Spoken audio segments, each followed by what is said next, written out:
అనుకున్నాం, 7 సిద్ధాంతాలు పెట్టాం. ఈ 7 సిద్ధాంతాలు కూడా ప్రజల్లో తీసుకెళ్లాలనుకున్నాం, తీసుకెళ్ళలేదని.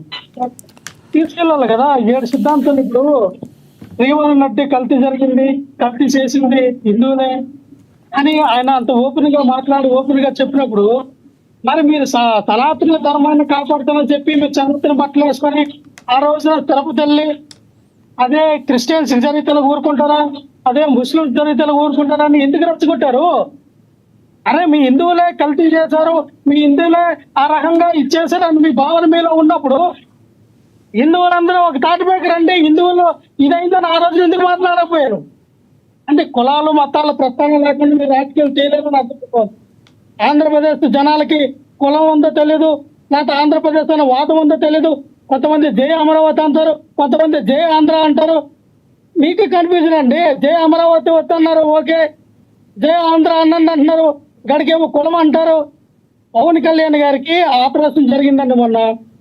ఆయన ఇబ్బందులు ఆయన చెప్పారు, ఏదో ఆయనకి సైనస్ ప్రాబ్లం వచ్చిందని, ఆ స్పైనల్ కార్డు ఏదో దెబ్బతినుందని, భుజాలు నొప్పులని. ఆ తెలిసినంత వరకు ఆ వేపి కాకుండా మెదడుకి ఏదో చిప్పు తగిలించినట్టు ఉన్నారు ఆపరేషన్ చేసి. అందుకే కొంచెం మార్పు వచ్చినట్టుంది పవన్ కళ్యాణ్ గారికి. నాకు తెలిసి ముక్కు చేయాల్సిన ఆపరేషన్ మెదడుకి చేసినట్టున్నారు. ఇంకోసారి ఆపరేషన్ చేసుకుంటే పవన్ కళ్యాణ్ గారికి అంతా సెట్ అవుతుంది అనుకున్నది. సరే పోన్లేండి, ఇక అలాగే అనిద్దాం. ఎస్ అజయ్ గారు, పవన్ కళ్యాణ్ గారు సంక్షేమానికి వ్యతిరేకమన్నాడు, సంక్షేమానికి వ్యతిరేకంగా ఉన్నాడు. 2019లో సంక్షేమాన్ని ప్రకటించాడు. మరి ఆయన మార్పు తేలేదా? మీకు అర్థం కాలేదు? లక్ష్మణరావు గారు చెప్పింది మీకు అర్థం కాలేదు?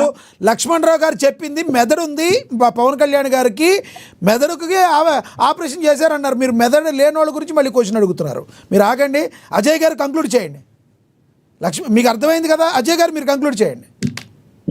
లక్ష్మీనాథ్ గారు, లక్ష్మణరావు గారు మాట్లాడిన మాట నేను తీవ్రంగా ఖండిస్తాము.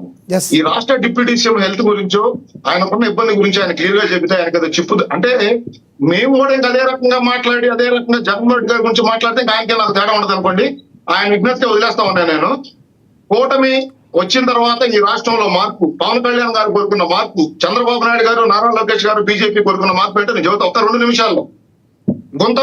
గుంతలు లేని ఆంధ్రప్రదేశ్ రోడ్లు, 1వ తారీఖున ప్రభుత్వ ఉద్యోగులకి శాలరీలు, ఏదైతే ఈ రాష్ట్రంలో ఉన్న వృద్ధులకు 1వ తారీఖున పెన్షన్లు, అదే విధంగా సంక్షేమ కార్యక్రమాలు కులాలకి మతాలకి ప్రాంతాలకు అతీతంగా అందజేయటం.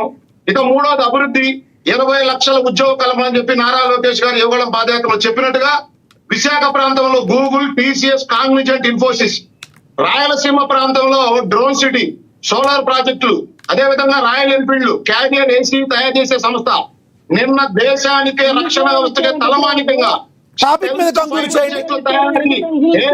తయారీ యూనిట్ కూడా నిన్న పుట్టపర్తిలో శంకుస్థాపన చేయడం జరిగింది. ఈ రాష్ట్రంలో ఉన్న యువత లక్ష్మణరావు గారు మీరు మాట్లాడినప్పుడు మాట్లాడారా? లక్ష్మణరావు గారు ఆగండి. ఎన్ని ఉద్యోగాలు ఇచ్చారన్నా నేను? మీరు నేను చెప్పే కానీ మీరు చెప్తాను వినండి. మీరు లక్ష్మణరావు గారు ఆయన మాట్లాడినప్పుడు నేను మాట్లాడలేదు. మీరు కంక్లూడ్ చేయండి.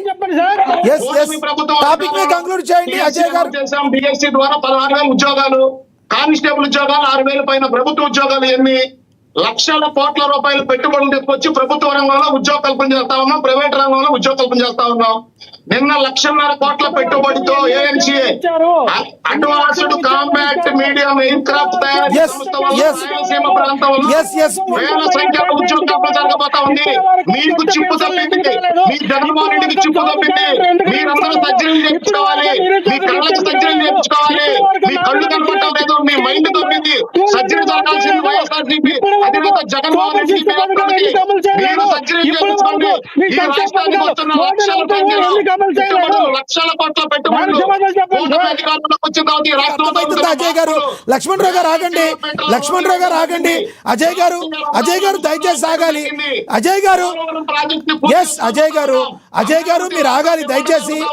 అజయ్ గారు, అనేక రకాల పెట్టుబడుల ద్వారా అభివృద్ధి జరుగుతుంది. అజయ్ గారు మీరు చెప్పింది అర్థమైంది. అజయ్ గారు మీరు చెప్పింది అర్థమైంది. లక్ష్మణరావు గారు చెప్పింది మీకు అర్థం కాలేదు. లక్ష్మణరావు గారు ఏమంటారంటే పవన్ కళ్యాణ్ గారికి మైండ్ దగ్గర ఆపరేషన్ జరిగింది, ఆయనకి అక్కడ చిప్పు పోయింది అంటున్నారు. అదే విషయం ఆయన పరోక్షంగా చెప్తున్నారు, మా జగన్మోహన్ రెడ్డి గారికి మైండే లేదు కాబట్టి ఆయన 11 పడిపోయారు అంటున్నారు. మీకు అర్థం కాలేదు అది. మీకు అర్థం కాకుండా మీరు ఏదైతే మాట్లాడతారు. జగన్మోహన్ రెడ్డి గారికి మైండ్ లేదు కాబట్టి ఆయనకి చిప్పేట కుదరలేదని చెప్తున్నారు. లక్ష్మణరావు గారి మాట మీకు అర్థం కాలేదు. ఎస్ అయ్యప్ప గారు కంక్లూడ్ చేయండి. మ్యూట్ పెట్టండి, ఇద్దరిని మ్యూట్ పెట్టండి. అయ్యప్ప గారు కంక్లూడ్ చేయండి. అజయ్ గారు నేను లక్ష్మణరావు గారిని మ్యూట్ చేయండి. ఇద్దరు మాట్లాడుతున్నారు. ఇద్దరిని మ్యూట్ చేయండి. అయ్యప్ప గారు కంక్లూడ్ చేయండి దయచేసి. చివరిగా చెప్పండి. ఒక 2019లో కూడా ఆయన సీఎం అయ్యేటువంటి అవకాశం ఖచ్చితంగా ఉన్నదని ఆ రోజులు కూడా. ఎందుకంటే ఆయన డబ్బుకి ఇవ్వలేనటువంటి రాజకీయం చేయటం, అలాగే 2000 ఎప్పుడైతే ఆయన పార్టీ పెట్టారో ఆనాటికి ఈనాటి వరకు కూడా 2019 వరకు కూడా ఆయన పార్టీ నిర్మాణాత్మకం చేయకపోవటం, రేపే నామినేషన్ వేద్దామని ఈ రోజు క్యాండిడేట్ ప్రకటించడం, ఇటువంటి అన్నింటినీ కూడా బీఫామ్లు రేపొద్దు నామినేషన్ వేద్దామని ఈ రోజు బీఫామ్లు ఇవ్వటం, క్యాండిడేట్లకు ప్రచారం చేసుకునేటువంటి అవకాశం కల్పించడం, వీటి వల్ల ఓడిపోయిందండి. పవన్ కళ్యాణ్ గారు ఓడించబడలేదు. పవన్ కళ్యాణ్ గారి అభిమానం ప్రజల్లో చెక్కి చెదరలేదు. దాన్ని పవన్ కళ్యాణ్ గారు ఎప్పుడు కూడా ప్రస్తావించొద్దని చెప్పి నేను మాట్లాడుతున్నానండి. పవన్ కళ్యాణ్ గారు ఈ రాష్ట్రానికి ఎప్పటికైనా సీఎం అయ్యేటువంటి స్టామినా స్థానం ఉన్నటువంటి ఒక నాయకుడు. ఆయన 2019లో తప్పిదాలు చేశారు కాబట్టి ఓడిపోయారు. ఆ తప్పిదాలు ఏంటనేది పునఃసమీక్ష చేసి ఆయన ఒంటరిగా పోటీ చేసినటువంటి గెలిచేటువంటి ఏకైక నాయకుడు ఆయనండి. చెప్తున్నానండి. రైట్ అయ్యప్ప గారు మీ అభిప్రాయాన్ని ధన్యవాదాలండి. 2019లో పవన్ కళ్యాణ్ గారు ఒంటరిగా పోటీ చేసిన మినిమం 70 నుంచి 80 స్థానాలు గెలవలసినటువంటి వ్యక్తి అండి ఆయన. రైట్ మీ అభిప్రాయాన్ని తెలియజేసినందుకు ధన్యవాదాలండి అయ్యప్ప గారు, కోటిపల్లి అయ్యప్ప గారు. ధన్యవాదాలండి అజయ్ గారు, టీడీపీ అధికార ప్రతినిధి. అదేవిధంగా లక్ష్మణరావు గారు ధన్యవాదాలండి. అదేవిధంగా సీనియర్ జర్నలిస్ట్ అక్షర్ సత్యం గారు, తిరుత్తని వేణుగోపాల్ గారు ధన్యవాదాలు మీ అభిప్రాయాలు తెలియజేసినందుకు. ఏది